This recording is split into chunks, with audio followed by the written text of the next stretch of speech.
ఆచి చికెన్ మసాలా. విశాఖపట్నంలో యువతిని ముక్కలుగా నరికి చంపిన కేసులో అనేక విషయాలు వెలుగులోకి వస్తున్నాయి. నిందితుడు రవీంద్రను సీన్ రీకన్స్ట్రక్షన్ కోసం పోలీసులు తీసుకెళ్లగా అక్కడ మౌనిక బంధువులు అతనిపై దాడికి దిగారు.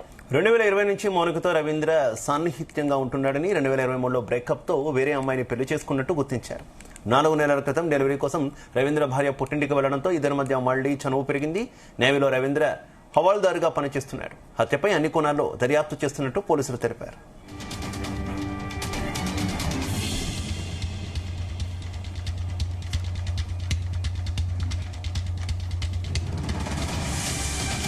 ఇదే విషయానికి సంబంధించి మరింత సమాచారం మా కరెస్పాండెంట్ చంద్రశేఖర్ అందిస్తారు.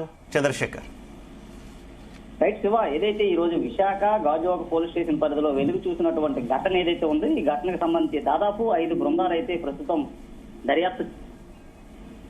ప్రధానంగా చూసుకుంటే నావికాదళానికి సంబంధించినటువంటి ఎవరైతే రవీంద్ర అనేటటువంటి వ్యక్తి ఎవరైతే ఉన్నారో ఈ రవీంద్ర అనేటటువంటి వ్యక్తి అతను ప్రేమించినటువంటి మౌనిక అనేటటువంటి మహిళను అత్యంత కిరాతకంగా కూడా హత్య చేసి ఆమెకు సంబంధించినటువంటి విడివిడి భాగాలు ఏవైతే ఉంటాయో కొన్ని భాగాల్ని అతని ఇంట్లో ఉన్నటువంటి ఫ్రిడ్జ్ లో దాచడంతో పాటు మరికొన్ని భాగాలను కూడా ఏదైతే సంబంధించినటువంటి ఒక ప్రాంతానికి తీసుకుని వెళ్లి అక్కడ దహనం చేసినటువంటి పరిస్థితి అయితే కనిపించింది. ఈ నేపథ్యంలో రవీంద్రకు సంబంధించినటువంటి సమాచారం పోలీసులకు అయితే తెలిసింది. ఈ నేపథ్యంలో ఏదైతే హత్య చేసిన తర్వాత దాదాపు ఈ 12 గంటల అనంతరం కూడా ఆయన అయితే నేరుగా వచ్చి పోలీస్ స్టేషన్ నేపథ్యంలో పోలీసులు ఈ రోజు రవీంద్రన్ అయితే ఏదైతే సీన్ రీకన్స్ట్రక్షన్ సంబంధించినటువంటి ఆ పరిస్థితి ఏదైతే ఉందో ఈ నేపథ్యంలో ఆయన్ని మొదటగా కూడా ఎక్కడైతే హత్య చేశారో రవీంద్ర నివసిస్తున్నటువంటి అపార్ట్మెంట్ కి తీసుకుని వెళ్లారో అపార్ట్మెంట్ కి తీసుకుని వెళ్లిన తర్వాత ఏ విధంగా హత్య చేశాడు ఎలా చేశాడనిపైన సీన్ రీకన్స్ట్రక్షన్ చేశారు. అనంతరం అక్కడ నుంచి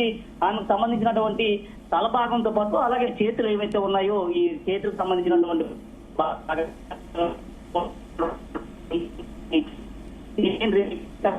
ఆయన ఎక్కడైతే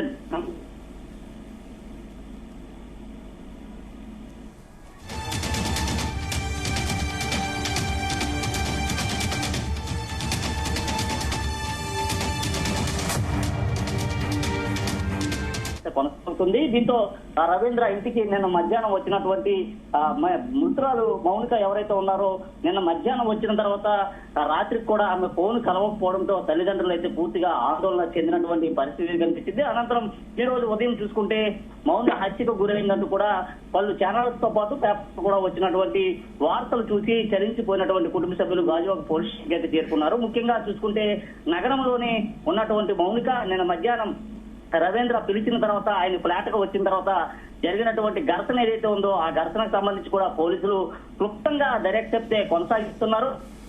రవీంద్ర వినియోగించినటువంటి ఆ పదునైనటువంటి దానిపైన కూడా పూర్తిగా ఆరా తీస్తున్నట్లు తెలుస్తుంది. ఈ నేపథ్యంలో దీనిపైన వివిధ సెక్షన్ల కింద కూడా రవీంద్ర పైన కేసులు కూడా నమోదు చేసినటువంటి పరిస్థితి కనిపిస్తుంది. ముఖ్యంగా నావికాదళంలో ఉద్యోగం విధులు నిర్వహిస్తున్నటువంటి రవీంద్ర ఎవరైతే ఉన్నారో రవీంద్రకు ఇటీవల గతంలో కూడా వివాహం అయినట్లుగా తెలుస్తుంది. అయితే వీరిద్దరి మధ్య కూడా ఈ శారీరక సంబంధాలు కూడా కొనసాగినట్లుగా కూడా తెలుస్తుంది. ఏదైతే డిసెంబర్ 31వ తేదీన కూడా మృతురాలు మౌనిక రవీంద్ర ఇంటికి వచ్చి వెళ్ళినట్టు కూడా చుట్టుపక్కల ఉన్నటువంటి వారంతా కూడా చెప్తున్నారు. అయితే వారి దగ్గర బంధువులు ఎవరైనా అయ్యి ఉండొచ్చు కోణంలో కూడా అప్పట్లోనే వారంతా కనిపిస్తుంది. అయితే నిన్న చూసుకుంటే నిన్న మధ్యాహ్నం 12 గంటల ప్రాంతంలో మౌనిక వచ్చిన తర్వాత రవీంద్ర ఫ్లాట్ కు వెళ్లిన తర్వాత అసలు వీరిద్దరి మధ్యన కూడా ఏ విషయమే ఘర్షణ జరిగిందనే దానిపైన కూడా పోలీసులు క్లుప్తంగా దర్యాప్తు చేస్తున్నారు. మరోవైపు చూసుకుంటే పోలీసుల అదుపులో ఉన్నటువంటి నిందితుడు రవీంద్ర ఎవరైతే ఉన్నారో రవీంద్ర కూడా కొంత సమాచారాన్ని ఈ రోజు పోలీసులకి చెప్పినట్లుగా తెలుస్తుంది. ముఖ్యంగా చూసుకుంటే ఏదైతే మౌనిక గత కొంతకాలంగా కూడా తనని ఇబ్బంది పెడుతుంది.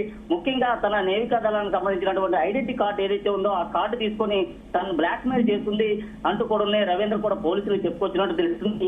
ఏమైనా ఈ రోజు జరిగినటువంటి హత్య ఏదైతే ఉందో ఈ హత్యతో విశాఖ నగరం అంతా కూడా ఒక్కసారిగా ఉలిక్కి పడినటువంటి పరిస్థితి కనిపించింది. ముఖ్యంగా చూసుకుంటే ఏదైతే గతంలో భార్యను హత్య చేసినటువంటి భర్త ఆమెను ముక్కలుగా కొట్టి ఆమెను మిక్సీలో కూడా వేసినటువంటి ఘటన మరొక ముందే మరలా అలాంటి ఘటన ప్రియురాలను కూడా హత్య చేసినటువంటి ఘటన ఏదైతే ఉందో అది విశాఖలో అయితే వెలుగు చూసింది. ముఖ్యంగా రవీంద్రకు సంబంధించినటువంటి బంధువులు ఎవరు కూడా దగ్గరికి రాలేనటువంటి పరిస్థితి ఉంది. అలాగే మౌనికకు సంబంధించినటువంటి కుటుంబ సభ్యులంతా కూడా సీన్ రీకన్స్ట్రక్షన్ చేస్తున్నటువంటి సమయంలో రవీంద్ర త్వరగా దాడి చేసినట్లు కూడా తెలుస్తుంది. ముఖ్యంగా చూసుకుంటే సంబంధించినటువంటి మృతదేహాలు కావచ్చు, లేదంటే ఆమెకు సంబంధించినటువంటి బాడీ పార్ట్స్ ఏవైతే ఉన్నాయో ప్రస్తుతం అవన్నీ కూడా విశాఖ కేజీహెచ్ లో పోస్ట్ మార్టం గదిలో అయితే ఉంచడం అయితే జరిగింది. రేపు మౌనిక బాడీకి పోస్ట్ మార్టం జరిగిన తర్వాత అవన్నీ కూడా కి అప్పగించేటటువంటి పరిస్థితి కనిపిస్తుంది. ఈ నేపథ్యంలోనే సీన్ రీకన్స్ట్రక్షన్ ఇంకా కొనసాగుతూనే ఉంది. ముఖ్యంగా పోలీసులు పెద్ద ఎత్తున కూడా మోహరించారు. ఏదైతే రవీంద్ర చేసినటువంటి ఘాతుకం ఏదైతే ఉందో ఈ ఘాతుకం పైన కూడా మహిళా సంఘాలన్నీ కూడా మండిపడుతున్నటువంటి పరిస్థితి ఉంది. ఈ రోజు విశాఖలో జరిగినటువంటి దారుణ ఘటనతో ఒక్కసారి విశాఖ వాసులంతా కూడా భయాందోళనకి గురైనటువంటి పరిస్థితి ఉంది. ప్రశాంతమైనటువంటి విశాఖ నగరంలో ఇలాంటి హత్య వెలుగు చూడడం వెనక పూర్తిగా కూడా కలకలం పరిస్థితి కనిపిస్తుంది. ఇటీవల కాలంలో చూసుకుంటే ఎక్కడికక్కడ మహిళల పైన హత్యలు అత్యాచారాలు కూడా ఎక్కువగా పెరుగుతున్నటువంటి పరిస్థితి ఉంది. ఈ నేపథ్యంలో దీనికి సంబంధించినటువంటి విషయం పైన రాష్ట్ర హోంమంత్రి కూడా మాట్లాడినట్టు తెలుస్తుంది. ఏదైతే నిందితులు ఎవరైతే ఉన్నారో నిందితుడిని కఠినంగా శిక్షించాలంటూ కూడా ఇటు బాధిత మహిళలకు సంబంధించినటువంటి బంధువులంతా కూడా ఇస్తున్నటువంటి పరిస్థితి అయితే ఉంది. Right, okay, thank you.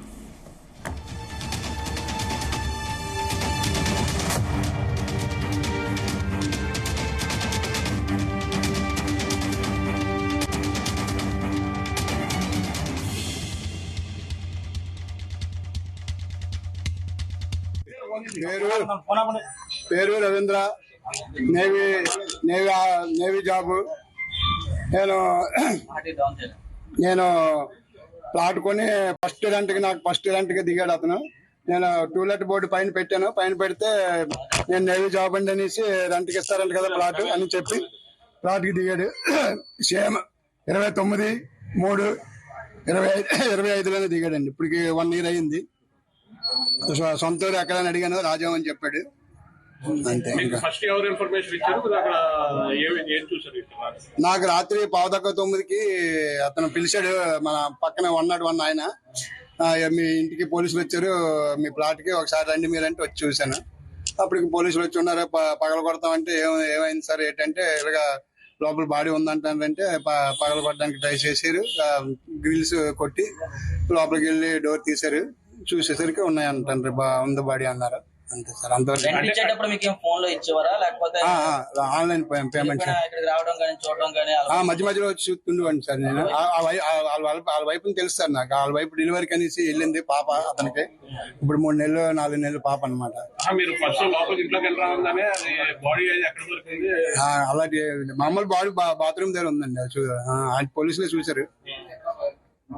Rajam ఎక్కడ తెలుసండి? లేదు, రాజం అని చెప్పారు. రాజా రెండోది ఎంప్లాయ్ కదండి, అతను నేవీ ఎంప్లాయ్, నేను బిఎస్ఎఫ్ రిటైర్. అందువల్ల